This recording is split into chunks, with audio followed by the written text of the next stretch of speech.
ये ममता जो दीदी हैं, ये जो है दीदी के नाम पर मुझे तो धब्बा महसूस हो रहा है। झूठ बोल बोल के कि हम बीमार हैं, बीमार है, कहाँ बीमार हैं? ऐसे दीदी को देख के पैर में चोट है और वही देख कर क्या वो भी कर रहे हैं कि हम बीमार हैं, बीमार हैं। और इन्होंने जो कानून का उल्लंघन किया, मैं तो ये कहना चाहता हूँ कि एक एफआईआर और इन पे होने चाहिए झूठ बोलने की। ये मैं तो ये बताना चाहता हूँ कि दीदी आप किसी की नहीं हैं, आप गद्दी की हैं, ना आप मुसलमान की हैं और ना आप हिंदुओं की हैं। आप देश की जनता की, बंगाल की जनता की आप बिल्कुल नहीं हैं। ऐसे लोगों का मैं कहता हूँ निकाल कर फेंक देना चाहिए और राष्ट्रपति शासन लगा देना चाहिए। तो किसी आपको कहने का हक नहीं है हिटलर शाही, आप खुद हिटलर शाही हैं जिस तरह से आप काम कर रही हैं। मुझे तो कई बार शर्म आती है कि आप एक महिला, एक औरत होके आपके यहाँ इस तरह से हिटलर शाही चल रही है, झगड़े चल रहे हैं, मारकाट चल रही है, अपने ही नागरिकों को आप मजबूर कर रही हैं उन्हें पलायन करने पे, वहाँ से निकलने के लिए। ये किसी की नहीं है। मैं तो समझता हूँ कि इंसानियत की ये दुश्मन है, ये इंसानों की दुश्मन है। ममता बनर्जी के नेता अपने आप को बचाने के लिए जो दावा कर रहे थे कि उनकी तबीयत खराब है, ऑक्सीजन का सपोर्ट चाहिए, अस्पताल में भर्ती हो गए थे, पर अब सच्चाई सबके सामने आ चुकी है कि वो नेता बीमार नहीं थे। जिस तरीके से वो SSKM अस्पताल में घूम रहे हैं और मीटिंगें कर रहे हैं, कितनी और मुश्किलें बढ़ने वाली हैं इन नेताओं की जो कानून की आंखों में धूल झोंकने की कोशिश करते हैं। देखिए, कानून, संविधान इनकी नज़र में कोई वैल्यू नहीं रखता। वो तो ये समझ रही हैं ममता बनर्जी जी के जैसे मैं जीती तो मैं बस सब कुछ मैं ही हूँ, और इस तरह से इन्होंने कोर्ट को भी धोखा दिया। आप कह रहे हैं कि जैसे इनके मंत्री कह रहे हैं कि हम बीमार हैं, बीमार हैं आप, चलो ठीक है बीमार हैं, कोर्ट ने मान लिया, कोर्ट ने रिलीफ दे दिया, और फिर आप जो हैं अब चलते फिरते आप नज़र आ रहे हैं सबको। आप जब आप बीमार हैं और वहाँ पर जा कर के आपने जो बेड हैं वो भी घेर लिए। अरे जो दूसरे देश की जनता इस टाइम त्राही त्राही मची हुई है और इस टाइम उन लोगों को ज़रूरत है कि जो बीमार हैं, जो मर रहे हैं, और एक आपने बेफजूल वहाँ पर झूठ बोल करके कोर्ट में कि मैं बीमार हूँ और बीमार आप हैं नहीं, और इस तरह से जाकर के आपने वो बेडों पे भी कब्जा कर लिया है। तो ये जो हैं ये सारे के सारे ये इनको कुछ कानून का कुछ इनका मन में कुछ है ही नहीं कि कानून क्या होता है, संविधान क्या होता है। इनको तो सिर्फ एक हिटलर शाही, ये जो है ये वैसी सरकार जो कहते हैं ना दबंग, इस तरह से दबंगगिरी करके तो आपको मालूम है किस तरह से ये आए हैं और किस तरह से ये इन्होंने हाल किया वहाँ का, बंगाल का और बंगाल की जनता का, वो सब आपके सामने है। अब ममता बनर्जी के नेता इस तरीके से चीजें कर रहे हैं। इससे पहले विधानसभा के चुनाव जिस टाइम पे हो रहे थे तो ममता बनर्जी इस तरीके का ड्रामा कर रही थी, कह रही थी मेरे पैर में लग गया, सिर्फ और सिर्फ जनता की संतावना लेने के लिए। तो क्या कहना चाहोगे, ममता बनर्जी से सीखे हुए हैं ये नेता? अच्छा देखिए, आप बताइए कि जब ममता बनर्जी को 4 लोगों ने धक्का दिया तो मीडिया पे तो नहीं दिखाया। अगर धक्का देते तो आता नहीं आता। एक इन्होंने खामोखाई की नाटकबाजी वहाँ पर की, लोगों को गुमराह किया दिल जीतने के लिए, उनको भावुक करने के लिए। हमारी सबसे बड़ी बात यह है कि हमारी जो देश की जनता है बड़ी भावुक हो जाती है। अगर ज़रा भी मेरा आंख का आंसू गिर जाए, सारी जनता एकदम के नाजिर भाई जो हैं, देखिए आप किस तरह से इनको लग रहा है वो मेरी तरफ होने शुरू हो जाएंगे। हमारे देश की जनता बड़ी भोली, बड़ी भावुक, बहुत सीधी, और ममता जी ने इनको सिद्धप्पन का, इनका भावुक होने का, इनके सारे आंकड़े उन्होंने लगा करके और इन्होंने फ़ायदा उठा लिया। और यही काम देखा देखी सारे इनके मंत्री भी यही काम कर रहे हैं। मंत्री तो अब यहाँ तक के कि इनको ये नहीं पता कि देश का कानून और देश का संविधान हमें कैसे हमें समझना चाहिए। कम से कम ममता दीदी जी अपने मंत्रियों को तो आप सिखा देती। ऐसे नेताओं के साथ क्या करना चाहिए जो संविधान को कुछ नहीं समझते हैं और जो कानून की आंखों में धूल झोंककर आम जनता का जो हक है उसे मारने की कोशिश करते हैं? देखिए, आपके सामने इनको 5-5 लाख रुपए रिश्वत लेते हुए ये अब सब आ रहा है, उसमें पूरा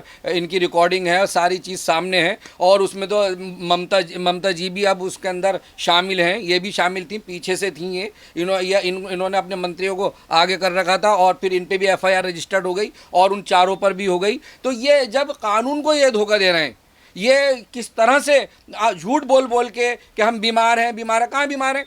ऐसे दीदी को देख के पैर में चोट है और वही देख कर क्या वो भी कर रहे हैं कि हम बीमार हैं, बीमार हैं। और इन्होंने जो कानून का उल्लंघन किया, मैं तो ये कहना चाहता हूँ कि एक FIR और इन पे होने चाहिए झूठ बोलने की।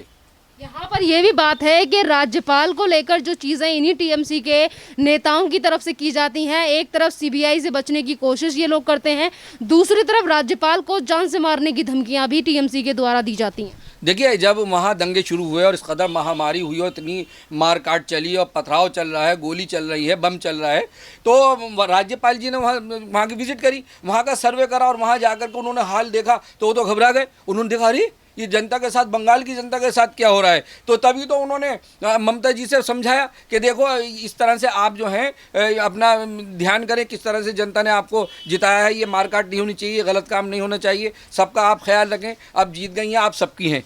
तो उन्होंने समझाया।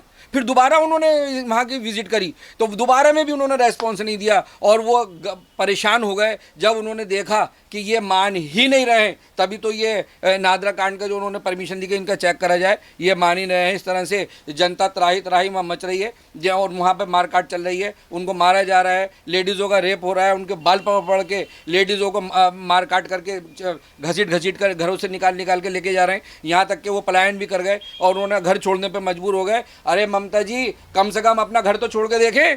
और कोई जब मरता कि जिसके घर का, उससे पूछो कि क्या किस तरह से मातम होता है, किस तरह से लोग रोते हैं, किस तरह से उनके आंसू नहीं रुकते, किस तरह से रातों को उनके आंसू गिरते हैं। आप दर्द नहीं समझ रही हैं, आप तो सिर्फ राजपाट में आप लगी हुई हैं। किस तरह से, और जिस तरह से आपने देखिए, आप रिश्वत में भी आप शामिल हैं और आपके मंत्री भी रिश्वतों में शामिल हैं और आप किस तरह से वहाँ झगड़े नहीं रोक पा रही हैं, किस तरह से वहाँ दबंगगिरी चल रही है। वहाँ तो सिर्फ एक पार्टीबंदी चल रही है कि टीएमसी और बीजेपी। अरे जीतने के बाद आप सबकी हैं और आप कहती हैं मैं दीदी हूँ, आप सबकी दीदी हैं। तो आप जो ये रोकने में आप फेल हुई और जिस तरह से आपने वहाँ पर पार्टी बंदी वहाँ बना दिया और जिस तरह से आप किसी की नहीं है।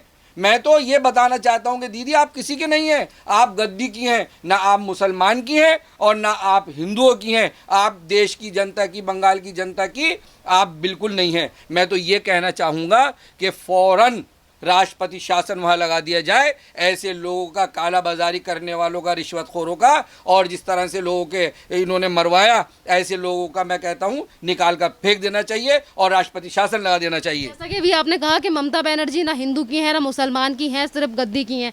देश की जनता से पूछा जाए, वेस्ट बंगाल की जनता से पूछा जाए तो उनका भी यही रिएक्शन है, वो भी यही कह रहे हैं। पर उनका ये कहना है कि ममता दीदी सिर्फ रोहिंग्या और बांग्लादेशियों की है और इसके लिए ही सीबीआई को ये जो मामला है, नारदा स्टिंग ऑपरेशन का ये जो मामला है, ये किसी और कोर्ट में चलाना चाहिए, क्योंकि हाई कोर्ट के ऊपर, जो कोलकाता हाई कोर्ट है, इसके ऊपर दबाव बनाने की कोशिश कर सकती है ममता बनर्जी। देखिए, जो वहाँ पथराव हुआ, बमबारी हुई, ऐसे हुई है जब हमने घुसपैठी अपने यहाँ घुसाए और बंगाल में हमने उन्हें घुसाया और हम उन्हें चाह रहे हैं, क्योंकि जब ये लोग ये खुद चाह रहे हैं कि हमारे बंगाल के अंदर ये लोग रहें, घुसपैठी रहें, आप जो है और उनसे अपना हमले कराती रहें, तो ये किसी की नहीं है और मुस्लिमों की भी नहीं है और यह हमारे हिंदू भाइयों की भी नहीं है, ये किसी की नहीं है। मैं तो समझता हूँ कि इंसानियत की ये दुश्मन है, ये इंसानों की दुश्मन है। इस टाइम कैसे महामारी का टाइम चल रहा है और भी बीमारियाँ खड़ी हो गई हैं आकर के, और जिस तरह से देखिए ममता दीदी जी, आप कम से कम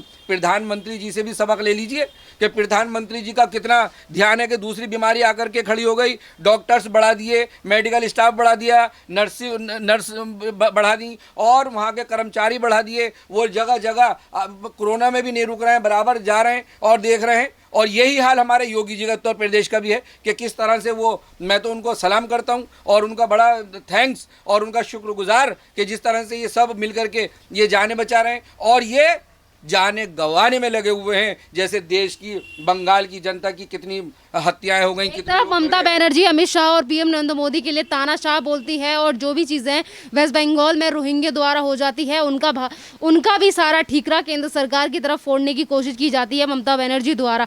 और अब ममता बनर्जी चिट्ठी लिखती हैं पीएम नरेंद्र मोदी को कि हमारी मदद कीजिए। दोहरा चेहरा ममता बनर्जी का सामने निकल कर आ रहा है। ये तानाशाह तो खुद हैं।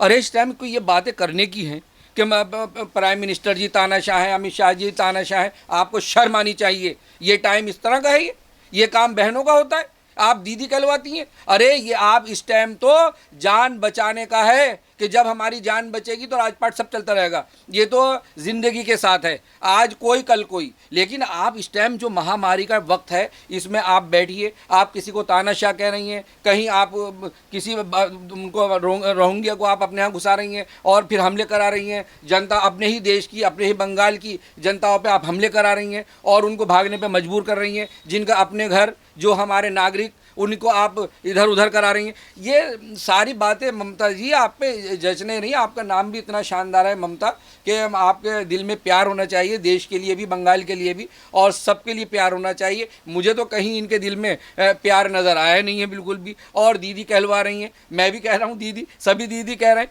लेकिन आप कम से कम अपने नाम का तो मान सम्मान कर लीजिए। आप इस तरह से ना करें, और किसी आपको कहने का हक नहीं है हिटलर शाही, आप खुद हिटलर शाही हैं जिस तरह से आप काम कर रही हैं। मुझे तो कई बार शर्म आती है कि आप एक महिला, एक औरत होके आपके यहाँ इस तरह से हिटलर शाही चल रही है, झगड़े चल रहे हैं, मारकाट चल रही है, अपने ही नागरिकों को आप मजबूर कर रही हैं उन्हें पलायन करने पे, वहाँ से निकलने के लिए। तो मैं ये कहना चाहता हूँ कि ऐसे जो राज्य हैं जो नहीं संभाल पा रहे, और कैसे टाइम में, महामारी के टाइम में ऐसे ही वक्त पता चलता है कि कौन अपना है, किसके अंदर हमदर्दी है और कौन पराया है। अरे इस टाइम तो आपको योजनाओं की ज़रूरत थी, इस टाइम तो आप जो है ममता बनर्जी और ममता बनर्जी के नेता जिस तरीके से वहाँ की आम जनता की जान के साथ खिलवाड़ कर रहे हैं, उनकी तरफ सोच नहीं रहे हैं, सिर्फ अपनी राजनीति कर रहे हैं। ममता बनर्जी भी अपने नेताओं के लिए सोच रहे हैं और इनके नेता सिर्फ पैसे के लिए सोच रहे हैं। क्या प्रभाव पड़ेगा और कितनी और मुश्किलों का सामना करना पड़ सकता है ममता बनर्जी को, क्योंकि CBI की तरफ से वो पहले से ही घिरी हुई हैं?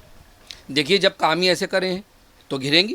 CBI ने जो जांच की, जब भी तो FIR रजिस्टर्ड हुई है, और उस पर भी आप देखिए कि जिस तरह से उनको उठाकर ले गए, कानून की धज्जियाँ उड़ा दी। आप वहाँ जाकर बैठ रही हैं, अरे CBI के ऑफिस में जा रही हैं, फिर कोर्ट में आप जाके, अरे तो आप क्या चाहती हैं? मतलब जजों से भी चाहती हैं आप कि हमारे हक में फैसला कर दें, CBI से भी चाहती हैं कि हमारे हक में फैसला कर दें। ममता जी, आप जैसे नहीं हो सकते। सब सारे लोग कानून का भी पालन करेंगे और देश के संविधान का भी पालन करेंगे, और वो सच्चाई बोलेंगे। आपकी तरह इस तरह से करने वाले नहीं हैं। तो ये ममता जो दीदी हैं, ये जो हैं, दीदी के नाम पर मुझे तो धब्बा महसूस हो रहा है। धन्यवाद सर।